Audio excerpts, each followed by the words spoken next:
This is just one piece of... That's just one piece. That's an arm. Okay, this is an... Okay. And it's made out of box steel.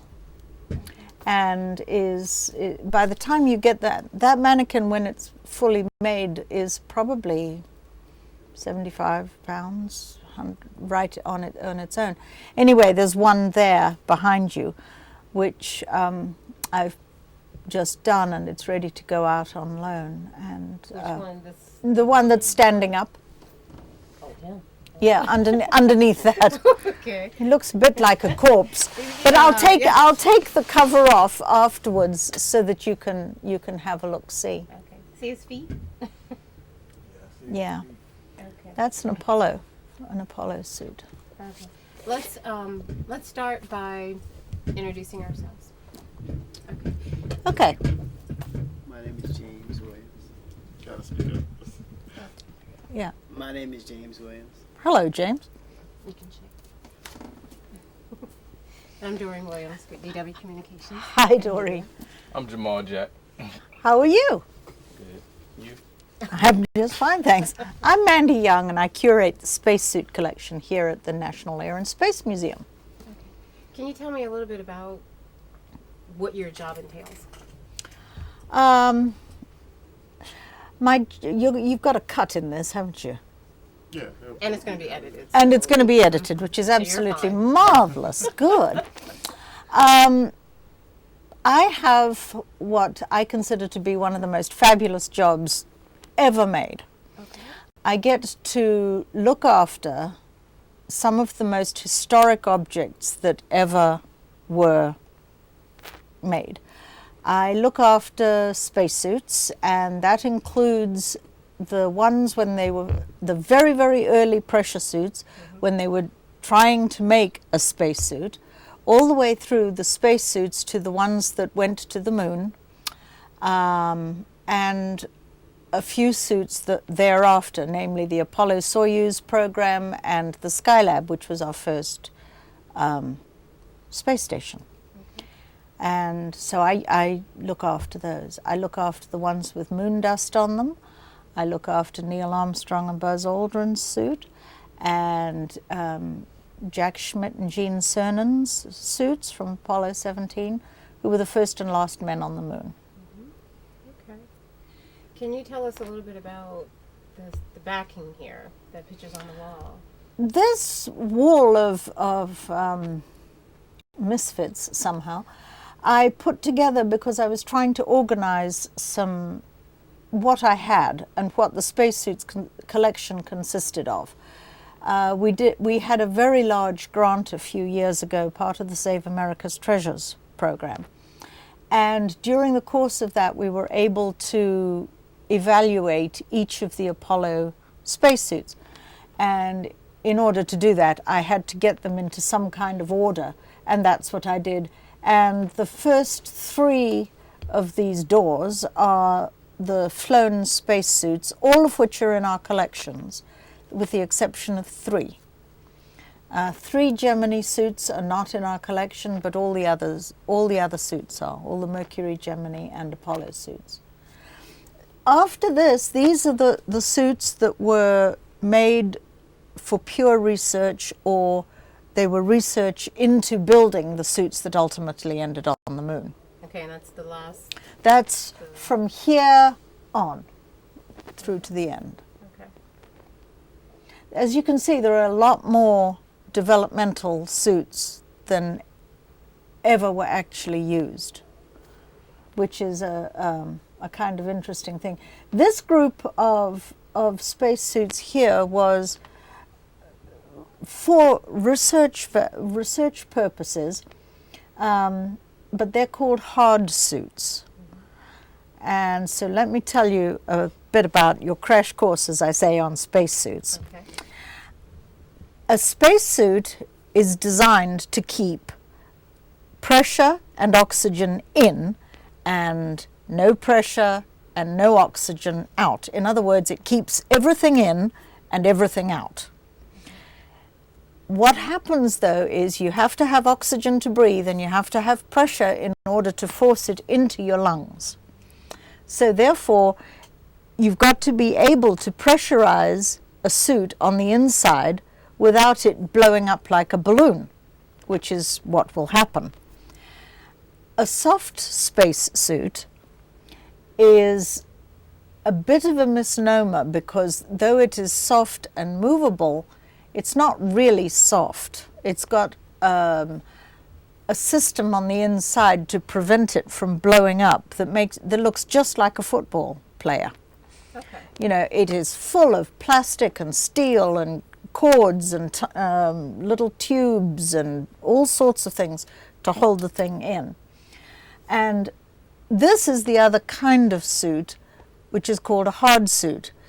It really and truly is hard. The sections between the wrist and the elbow, for example, is hard. So they don't have to bother about any kind of system to hold it down and prevent it from blowing up when you pressurize it. Is it flexible? Very. It's flexible. It's got flexible joints. Okay. And you don't need it to bend there, you only need it to bend there. And so they're amazingly flexible. In fact, they're so flexible that even today, 20, 30, 35, 40 years later, if you pick it up, it'll still move like that. Whereas one of these suits, the rubber bladder on the inside, which was very soft and flexible at the time, has now gone hard because one of Mother Nature's little things is that rubber goes back to mama, so to speak. It deteriorates and it has about 30 years before it is so brittle that it just crumbles in your hand. Okay. Boys, do you have any questions? Is there a weight limit to being in a spacesuit? Good question. Good question. One of the biggest problems that they had to surmount in these days was to make a spacesuit as light as possible. Every pound that they took up on in a spacecraft meant that they could not carry something else. And they had to carry an amazing amount of fuel. And so everything had to be light. Everything was calculated down to the ounce. And so, yes, indeed. So that is why spacesuits are made out of a variety of materials that are much lighter than they might have been otherwise.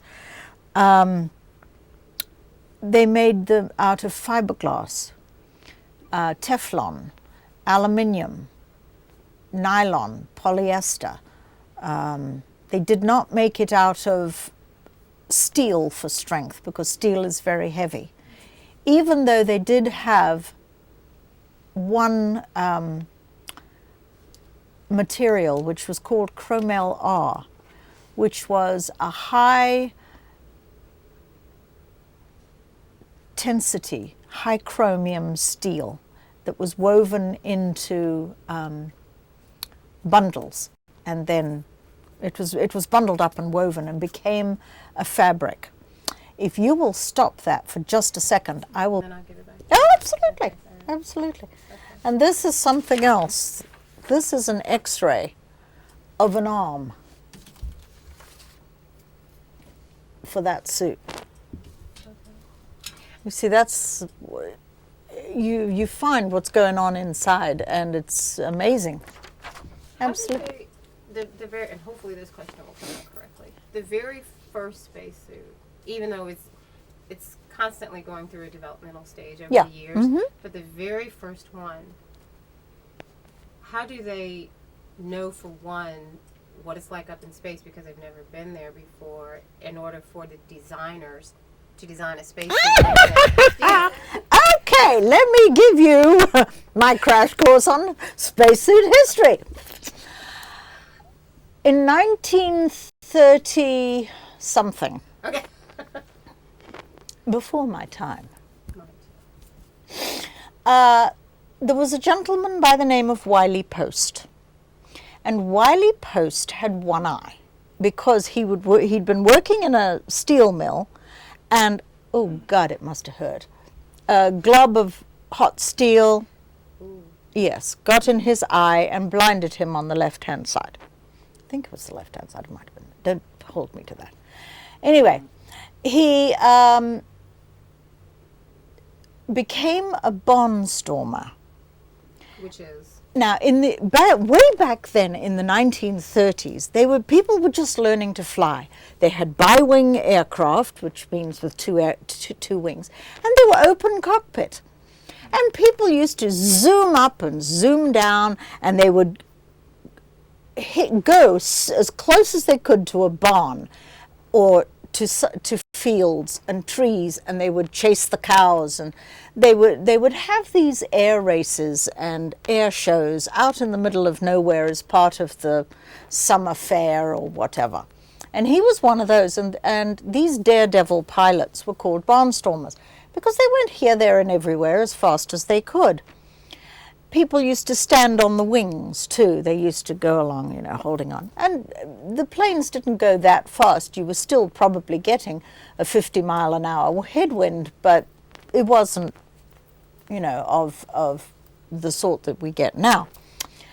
And he then decided he wanted to become a faster and a faster pilot. This guy liked speed. And he used to fly for somebody, and he flew one air race that he won. When he won that air race, the man that he worked for was so pleased he gave him the airplane, and the airplane was called the Winnie Mae, and the Winnie Mae was a Lockheed, painted white. He then decided what he wanted to do was to take the Winnie Mae and go around the world and break the record of the Graf Zeppelin and the Army Flying Corps, who had done it in 12 days. They'd gone all the way around the world.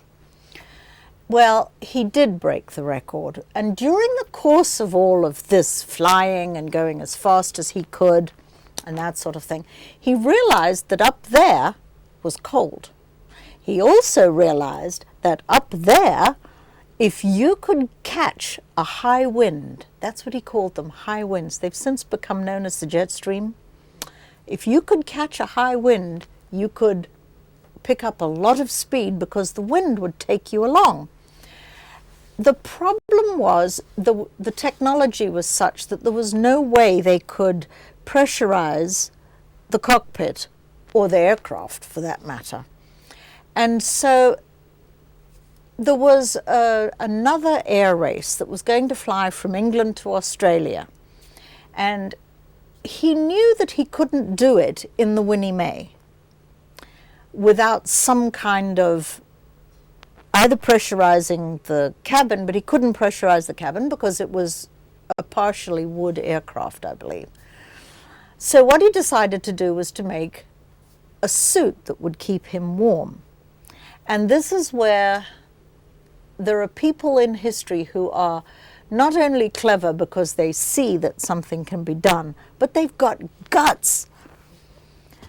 This guy decided that if he made himself a rubber suit with a hat on top, he could keep himself warm and he could breathe and the whole thing would be cool. Well, he built this suit and he pressurized it and the thing burst. It just didn't work. So he sort of sat around for a while scratching his head and thinking, what do I do? And he then got the idea to go to where the B.F. Goodrich plant was, because B.F. Goodrich had a man working there by the name of Russell Colley, who had done a great deal of work with rubber products of one kind or another. So he took what was left of his pressure suit, and he went off to Akron, Ohio. And he took his helmet too, because he had a helmet which looked like a large cooking pot, and you could it had wing nuts around the visor, and he could take it off and you could talk out through the hole. So he and Russell Colley built another suit, single layer, and for one reason or another it didn't work and he had to be cut out of it. So they thought, okay, let's make a different suit and let's work in a different way. We will make 2 layers. We will make the rubber layer and then we'll make a layer on the other side which will keep everything in place. Having figured out that when you pressurize it or pump oxygen into it, the thing blows up like a balloon. So they built this suit which was rubber on the inside and a rubberized cotton on the outside, quilted. And he used his old helmet, which was on the shoulder. It sat on the shoulders, and you climbed in through the neck, and there were 2 little bands of steel, one on each side of the cotton, to which you could put the part of the wing nut through, and then the helmet went on, and you could tighten it up. And to prevent, when you sit down in a spacesuit and pressurize it, it goes up. It's just one of the things that happen. So to prevent that, he had tie downs which were crisscrossed and he sat on it. And so that held it down. And the way he kept himself warm was he got a tube that he wound around the engine manifold. He sucked air in through the hole, through the end of the tube. It warmed as it went over the manifold. It came on in and he stuck it into, with a needle valve, into the suit. And so warm air came in. Now, you've got to be crazy to do that because, I mean, have you any idea how dangerous it is, the fumes? He had a little bottle of oxygen. I mean, this guy was driving around with this system, plus a bottle of oxygen. You know, it goes bang very quickly. So he did that, but it worked.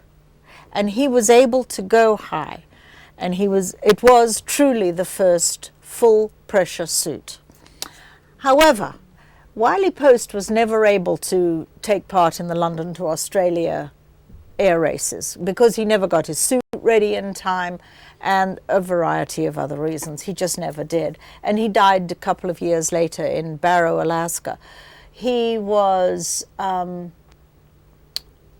Rogers' pilot. You know, you guys have heard of Will Rogers, right? He was a funny man. Yeah, cool guy. And he and Will Rogers and Wiley Post, the gasoline in their plane was in the wrong place. And so when they took off, and it was forward loaded, and so when they took off, there was too much weight, they couldn't get up, and they went down, and they both were killed, and that's how they both died. However, one of the sad things of history is that his enormous contribution to pressure suit development has sort of been forgotten, and it shouldn't be. We have the suit here in the collection. It's in the aeronautics collection, not mine. The rubber has done what rubber always does, but you know, the suit is here. It's an interesting suit. Interesting. We can take a look at that.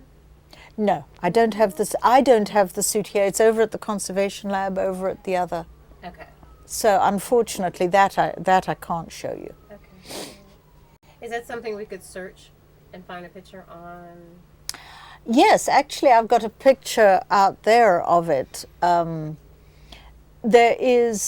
are a couple of very good books, one of which was written by Wiley Post and one of his cohorts. Mm-hmm. And the Smithsonian Annals of Flight is a good one. A couple of very good books, because they tell you about how, you know, what makes somebody like that tick. Okay. What's the title again? Smithsonian? Annals of Flight.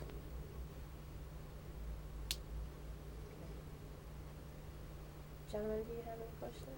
There have been astronauts to go to Mars, haven't there? The trouble with going to Mars is that it's a long way, and there are no launch vehicles at this point that can carry enough fuel to get you from here to Mars and back. We can get machines there, the robots. We've got the robots there because we don't have to bring them back. But I don't know why anybody wants to, but you've always got to bring an astronaut home. You know, the families get a little upset if you don't. You know, they kind of like you to come back. One of the ways to get somebody to Mars and back would be from a launch platform, like the space station or like the moon. It takes an awful lot of fuel to get out of Earth orbit. I mean, now, do you remember the Saturn V? The Saturn V was the largest rocket ever built, and that's what they had to use to go to the moon. And it was 535 feet tall. It had 7 million pounds of thrust.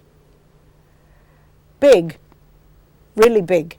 And it took 5 of those engines at 1.5 million pounds each to get off Earth orbit.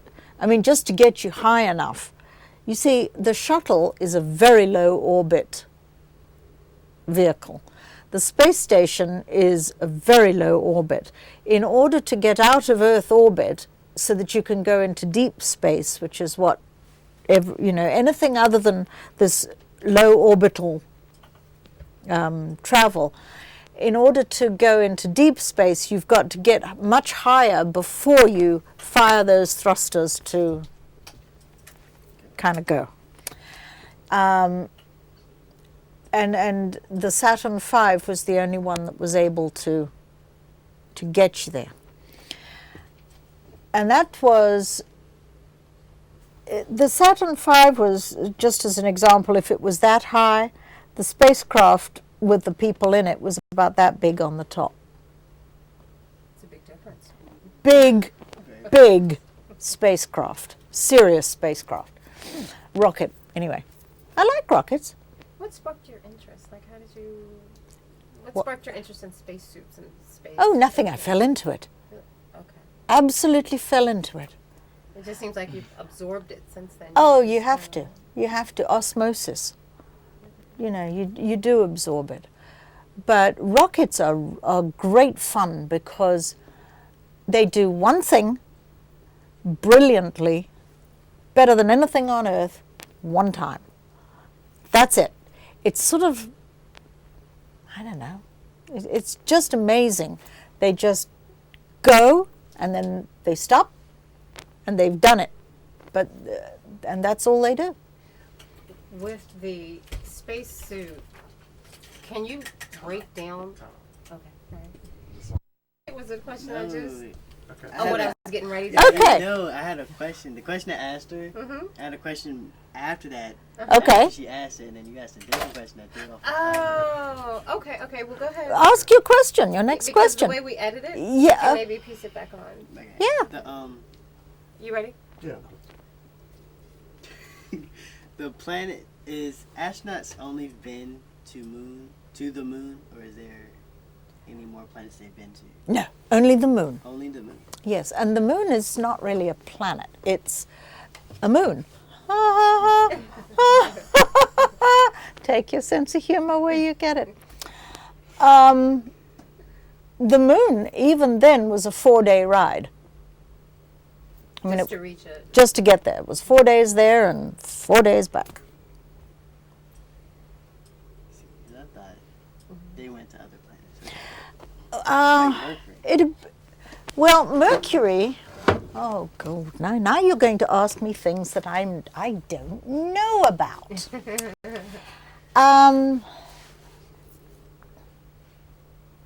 Mercury would take. It's too hot. Yeah. There are volcanoes on Mercury. But wouldn't like Now, a planet like Mars, isn't that kind of like Earth? Because They it has. think so. It's full of Yeah. iron oxide, which is why it's red. But it's cold. Yeah, it's cold. They said, I don't know, it has like some ice there, and it has also some ground there. Somewhat. I believe so. And I believe the canals at some point did have water, which cut the canals.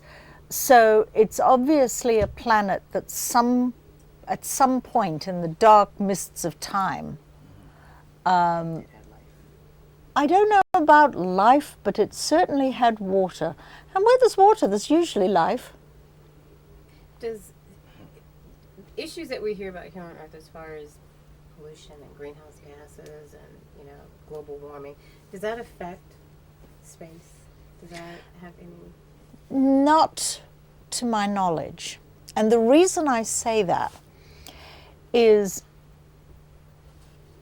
the pollution that has been going on from the Industrial Revolution on now is atmospheric. It's all contained within our big blue marble. Now, there is a lot of trash out there. And one of the things astronauts and spacecraft have to be careful of is being hit by a flying piece of trash. And so they bring their trash back, or a great deal of their trash back. I think the trash up there is mostly from things like satellites whose batteries have died and they just don't work anymore. And so what do?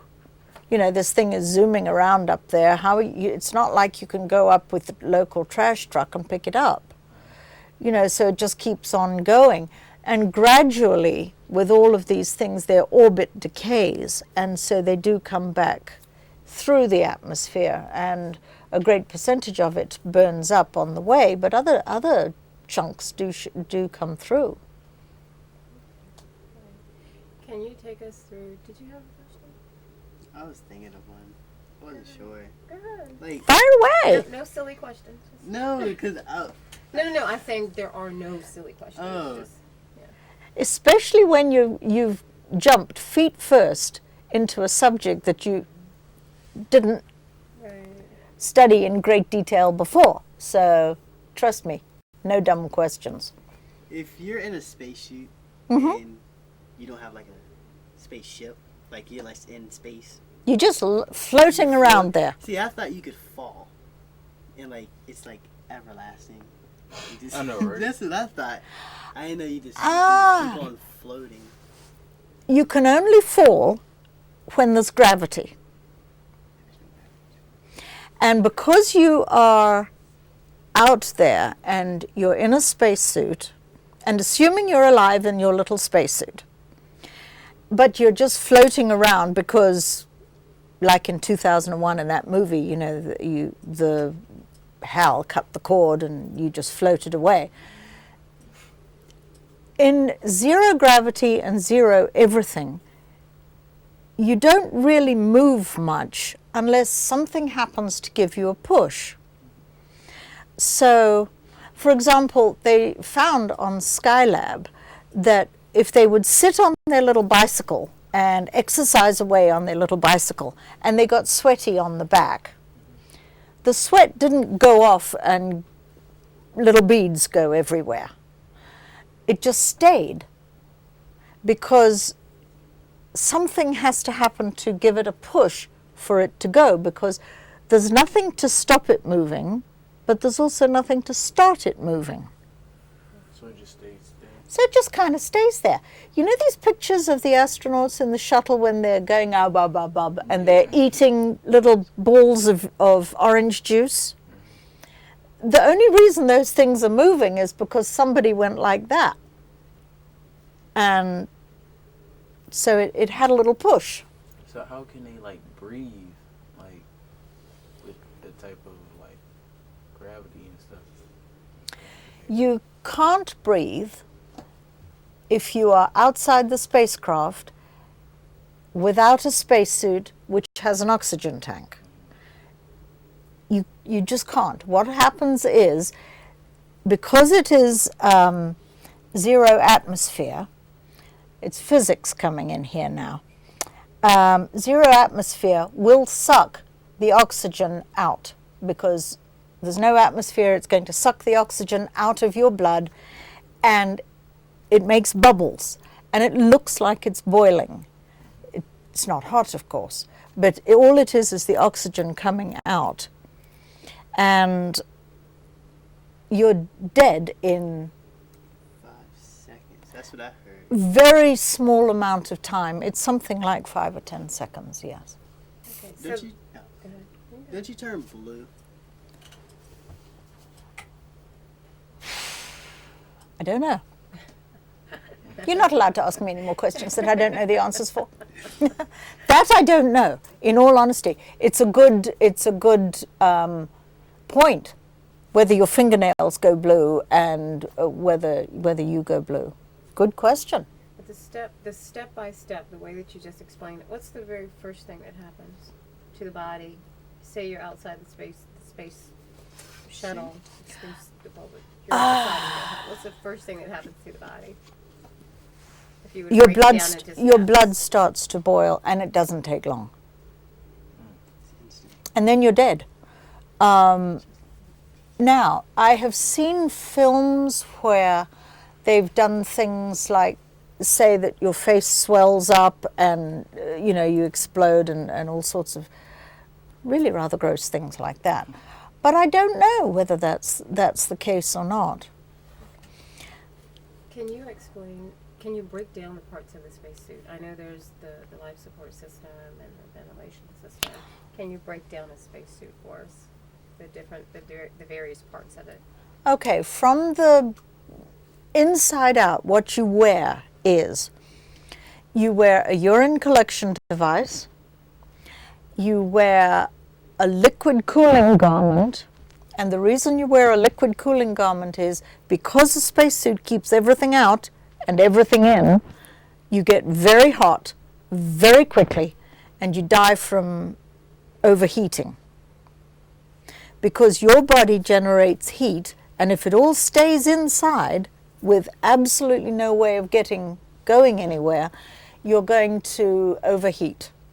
So you have to wear a liquid cooling garment. And the reason you wear a liquid cooling garment rather than air cool is because the early 2 programs, Mercury and Gemini, they had air cooling.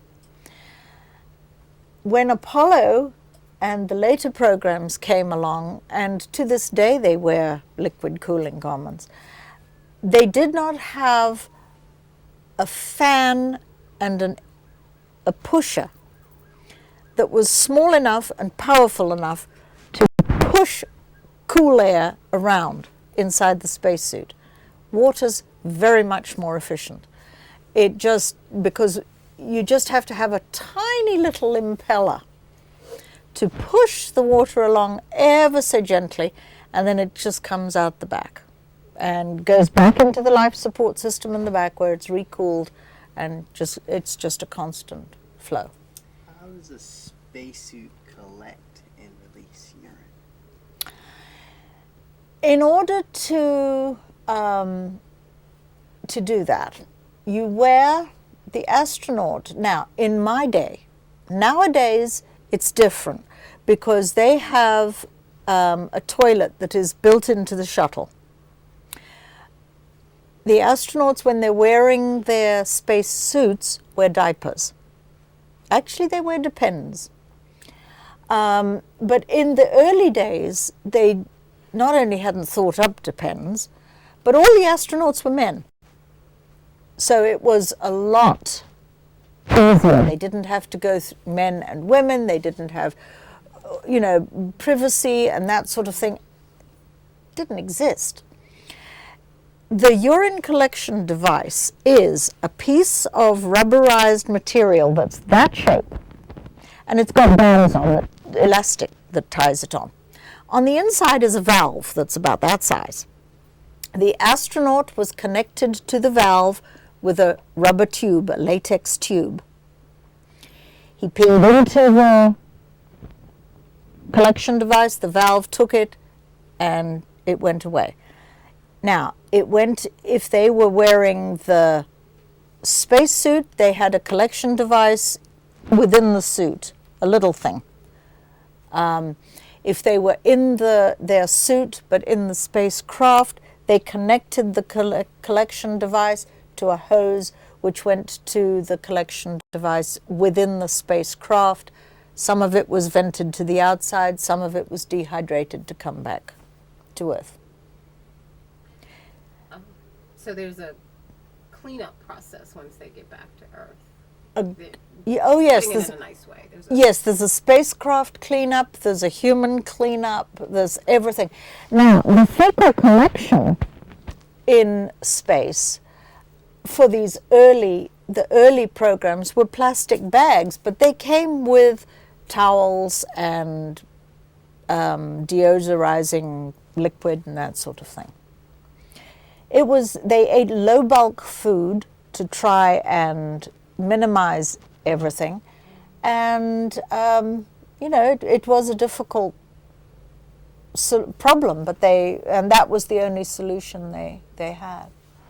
When the astronauts get back to Earth, what type of process do they have to go through once they get back to kind of readjust themselves? These astronauts were weightless only for about 2 weeks, 10 days to 2 weeks. When they landed, they were probably weak at the knees somewhat. They had water landings. These spacecraft came in, they were conical shaped, a very broad cone, and they came in blunt edge first and hit the water. Sometimes they turned upside down, in which case they had balloons that opened to turn them up. Then the Navy frogmen, now there's a brave bunch.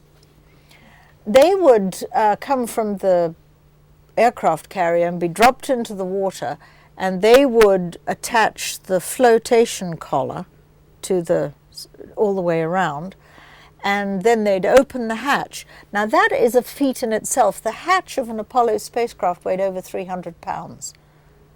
So in order to do that in a bobbing ocean, they had to be fairly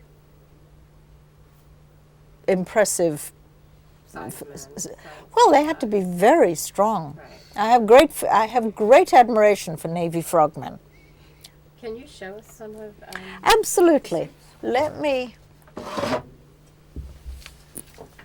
just get a glove here, and I will show you. Now, this is a Mercury suit here. This is, you can see that though it's in many ways similar to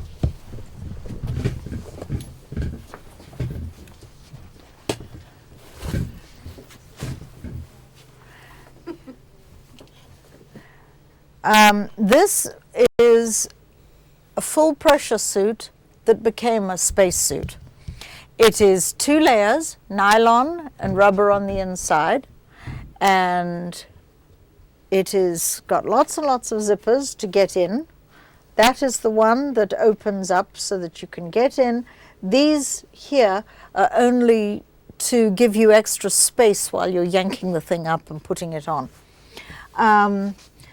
The shoes were not attached to the suit itself, but that's it's a, and this is where the air hose went.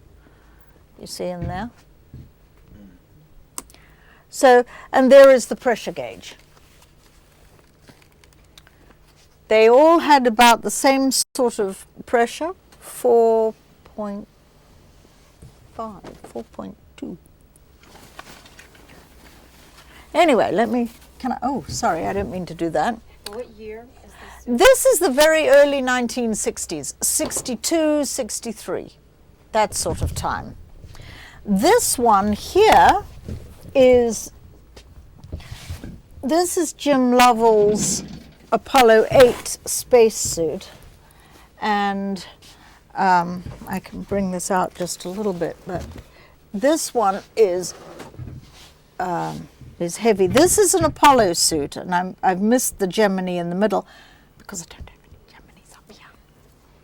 I don't think I have any Geminis. Oh, I might have one around there. I'll show you. This is the urine dump I was talking about. And these are the bags. There's the pressure gauge. The wrist disconnects were always blue for the left, red for the right. Always. Still to this day. It's all part of the Navy red right returning. And so they did that. I once asked the guy who made all of these things, why did he choose red and blue? Was it because red, white, and blue? I mean, hey, you know. And he said, no. He said, I just had a batch of very pretty red, so I used very pretty red. These are the hose connectors. Red was always bad air, used air that was going to go back to the life support system. Blue was always good air. Because this is a suit that was designed never to go outside the spacecraft, it does not have the second set, and it doesn't have a water port. That is communications, and that is called a diverter valve. The diverter valve sends oxygen up into the helmet.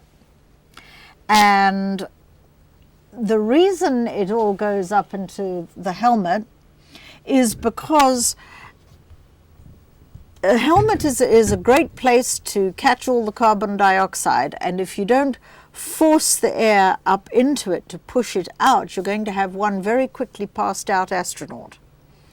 So, you know, that's what that is. They could send more up. Usually they had about 60% up, 60% oxygen. Is there weight? How much weight is in the boots? Like, are there special? Do they have to be heavy to hold them down? Right. No, on the moon, the gravity is 1/6 of what it is here on Earth. So they could lope along a bit like a jackrabbit. They could. The boots on Apollo were integrated.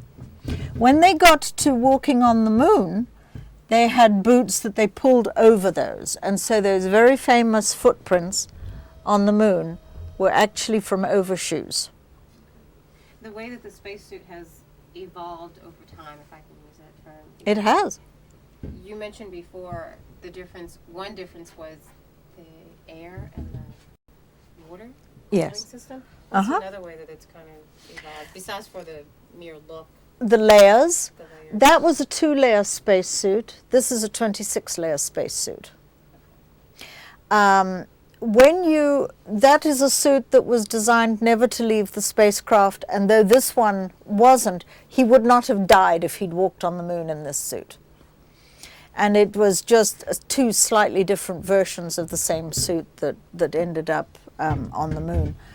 That suit was designed, the only thing the astronaut had to do was to move his hands and his arms. This is a working suit. Now, the shuttle suits that they have now don't have walking feet. You can't walk in those shoes. In order to have walking feet, this has got a whole system inside the ankles to enable you to bend so that you can move your feet like this. That you can sort of. The helmets down there, have the helmets changed over time, or are they pretty much standard? That is a flight helmet. Those are flight suits. Okay, this is a Mercury helmet. You see, it's a regular helmet that has ear pads on the inside, and a visor that moves. Very snug. All the movement that your head has is built into the neck of the spacesuit. See where the hoses, see the black hoses? Those? That's where it, Those are for oxygen and communications. Now, this is a Gemini helmet, which is the same kind of helmet, essentially, except it's got this bar on it. And one of the things that a vacuum will do if you go out into a vacuum with a movable visor is it tries to suck the visor off the helmet. So they put this on as an added security. When they got to the moon, they had to have something completely different because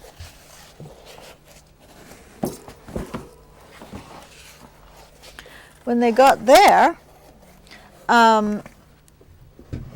they didn't want to run the risk of the visor coming off in any way.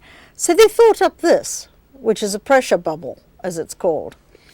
See the little hole there? That lines up with the air handling system inside the spacesuit, and the oxygen goes up behind there, and it goes around, and it's dissipated through these little spaces into the helmet. And these areas right here that look like they're kind of crashed in. That is damage that was done much, much later. But the pressure bubble, as you can see, you move your head inside it. So there's no movement built into the spacesuit at all. You can't move. I mean, the helmet is fixed in place, and if you need to look out that side, you turn your head and look out that side. Whereas this one, you just move your head and the helmet. And that's what they use. They still use this kind of helmet. Okay. So the helmet really hasn't evolved. It hasn't. Just the suit. It evolved quite a lot from here, Okay. but shuttle still uses this kind of helmet. And gloves are similar. This is the kind of glove that they use on this sort of suit. Gloves are fascinating because they had to be very, very tight so that the astronaut could actually do something yet still maintain pressure. So underneath all of this is a series of wires and bars and tapes and things so that you can do that as well as that. And the handle for the wrist disconnect for the glove, actually comes there, because if it was there, your wrist had hit this all the time.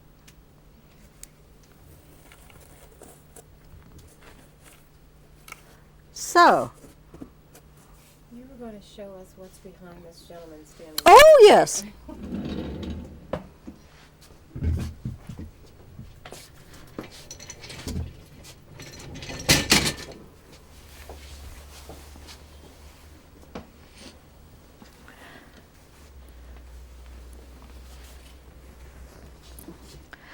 Now that's what a spacesuit looks like that actually would have walked on the moon. You see, you've got two sets of connectors: good air, bad air, water, communications, and the diverter valves. And the reason you have two is, like I said earlier, if you're in one of these things and you're all sealed up, you get very hot very quickly. So you get into this, you seal yourself up, you hook yourself into the spacecraft so that it keeps you cool and the world is a fabulous place while you're doing your thing. Then you put on your backpack, you get ready to go out of the spacecraft onto the lunar surface. You hook up your backpack to this while you're still attached to the spacecraft. When all of this side is working, you undo this side. And when you come back, you do the same thing. Another interesting thing that you don't think about, they were in this lunar lander on the lunar surface, and they got themselves all dressed up. They had their helmets on, they had everything on. Then they had to open the door. The pressure on the inside of the lunar lander was so different from the pressure there was pressure, but there was no oxygen on the lunar surface, that when they opened the door, everything that wasn't latched down started heading for the door. There was this incredible change in pressure and oxygen, and so, you know, they had to make very certain that everything was stuck down. And that's another reason when they were coming back to Earth why everything has Velcro on it. Because a pen that's just floating around in the spacecraft, when you hit gravity, turns into a missile. And so you've got these sharp objects that are going every which way. Not good. So that's what everything had to be thought of. And that's why there's so much Velcro. If we were to take just a quick skim around the room, could you tell us about your wardrobe? Oh, sure. Sure. Do this overview. Okay, where do you want to start? Start here. Okay, there of course is Darth Vader. I did notice that. Never forget Darth Vader.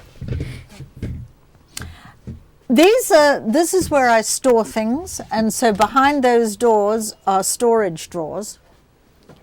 And those are pictures of the various suits I have, and these are things that I'm working on, like helmets and gloves and that sort of thing. And then as we go around, that is a mannequin, and those are little wedges that I make to hold everything in place so that nothing moves.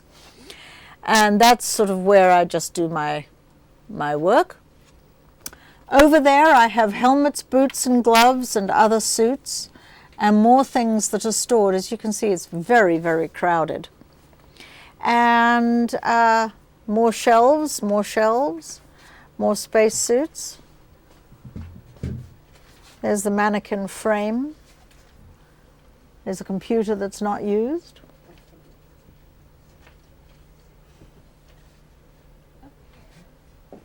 Anyway, For that. well, you're quite welcome. I think we covered. Did we cover everything?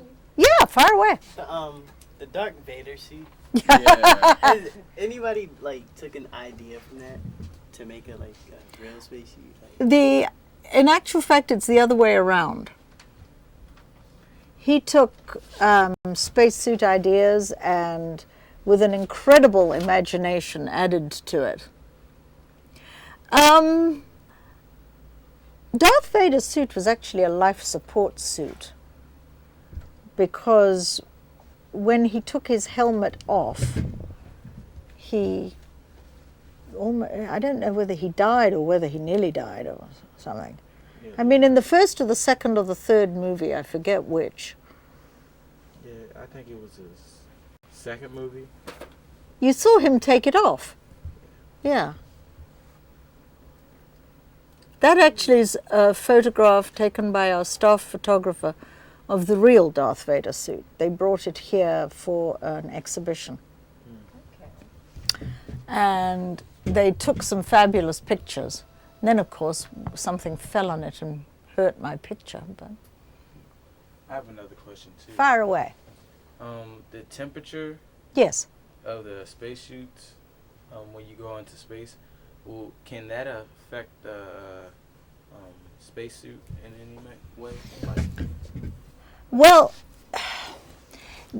do you mean when they used it? Yes. Okay. The spacesuits kept the interior temperature at whatever the astronaut was comfortable at. They had to, the liquid cooling garment had to keep it cool when they were in the sun and warm when they were in the shade, because there's this wide difference in temperature. The astronauts, though, while they were working, which is something else that I will, leads me to, there was a lot of, they got busy, they got hardworking, there was sweat. All of those things were inside the spacesuit, and sweat has caused tremendous corrosion because it's salt water over the years. Nowadays, we have to keep the spacesuits at 68 degrees with 35% humidity, and that is almost impossible to maintain. It's a very, very difficult thing to maintain. But it is actually the best. The suit does not decay or any further. It arrests the deterioration, and that's the main thing. Thank you.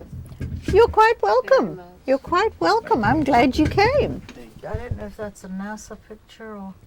I don't think it's a NASA picture. You thought up another one? You okay? Okay, just checking. You have good ears? Yeah, my music was playing in my pocket. Yeah. Ooh! Your music was playing when? Ah. That's what I was Okay. talking to him about. I could hear it. Was I it? have good ears. I thought your Yeah. stomach was growling. Yeah, I have good ears. Okay. I can hear your phone when you don't even hear it. Okay. You're right beside me. We'll talk about that I'm like later. 3 chords Yeah. We away. need you guys to stand up a little bit. You should understand everything. It helps. The camera microphone didn't pick up music, did it? Okay, good. No way.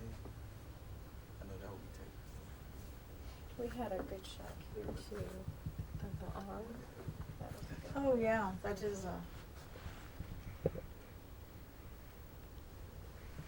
That's a new project that we've been working on. Is X-raying these things. An X-ray, piece of X-ray film only comes one size. Why is that? I don't My know. most obvious question. Yeah, I have no idea. And, oh, yeah, thank you. Now that is the one that I'm afraid I don't have. And they, so we've got a man over at the Conservation Institute who's been sticking pieces together and then X-raying. And that is 2 or 3 pieces put together of X-ray film. It's a Kinda huge layered arm. over Oh, it's a everything. huge arm. I mean, it's like 3 feet long.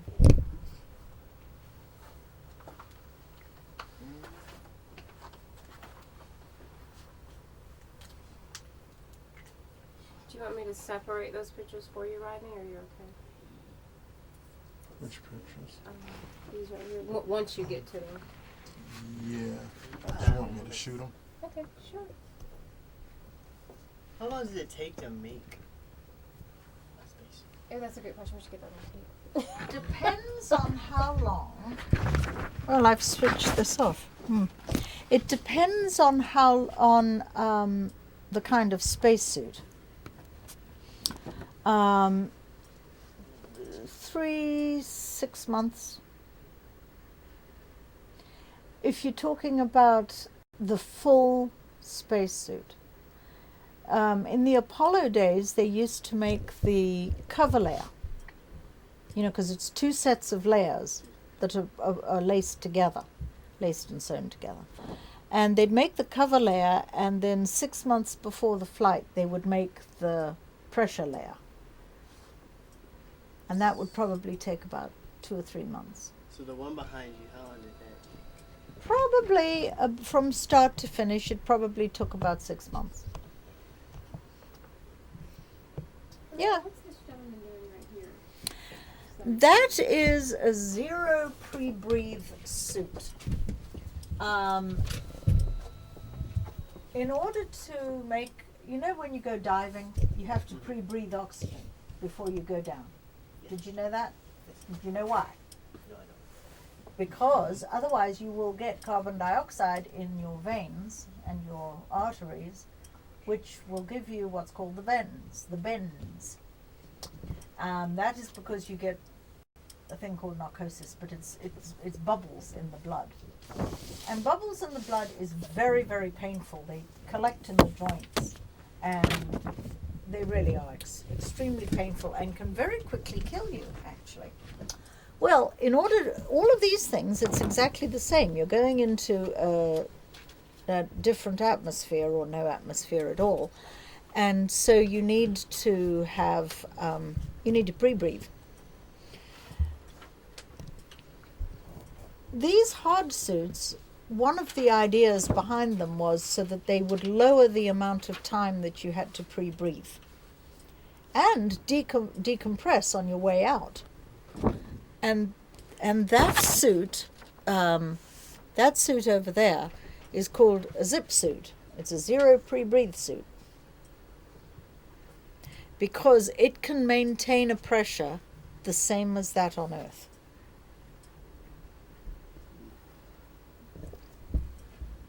Were you able to scan all the way there? Yeah. You scan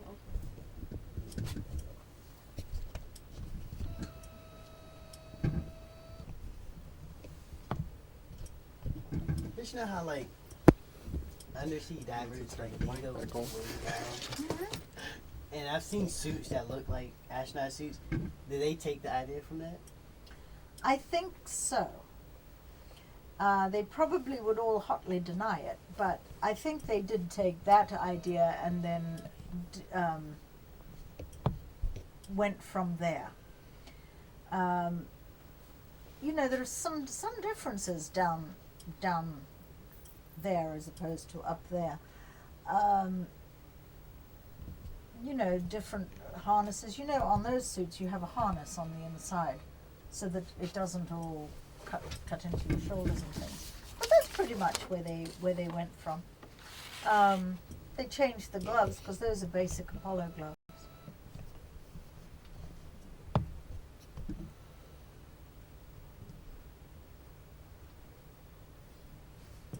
The mic is off, right, Ryan?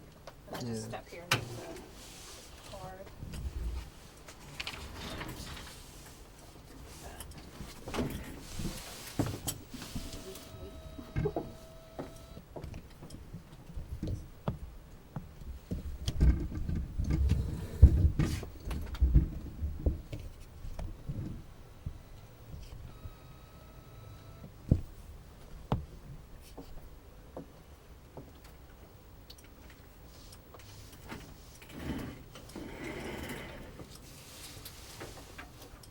There you go, Amanda. Oh, cool. Thank you. Yeah. Oh, you know what? Let me write my email on the back. That's the website.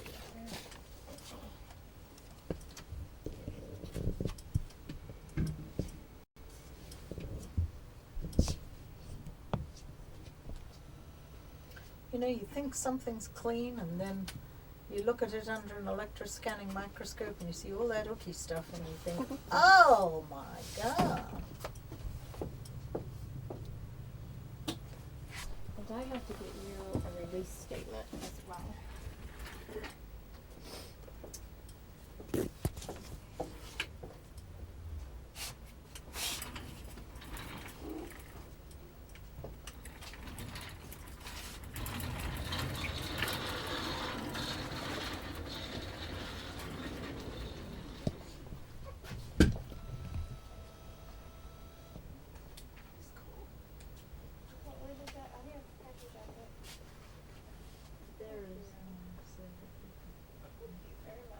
You are welcome.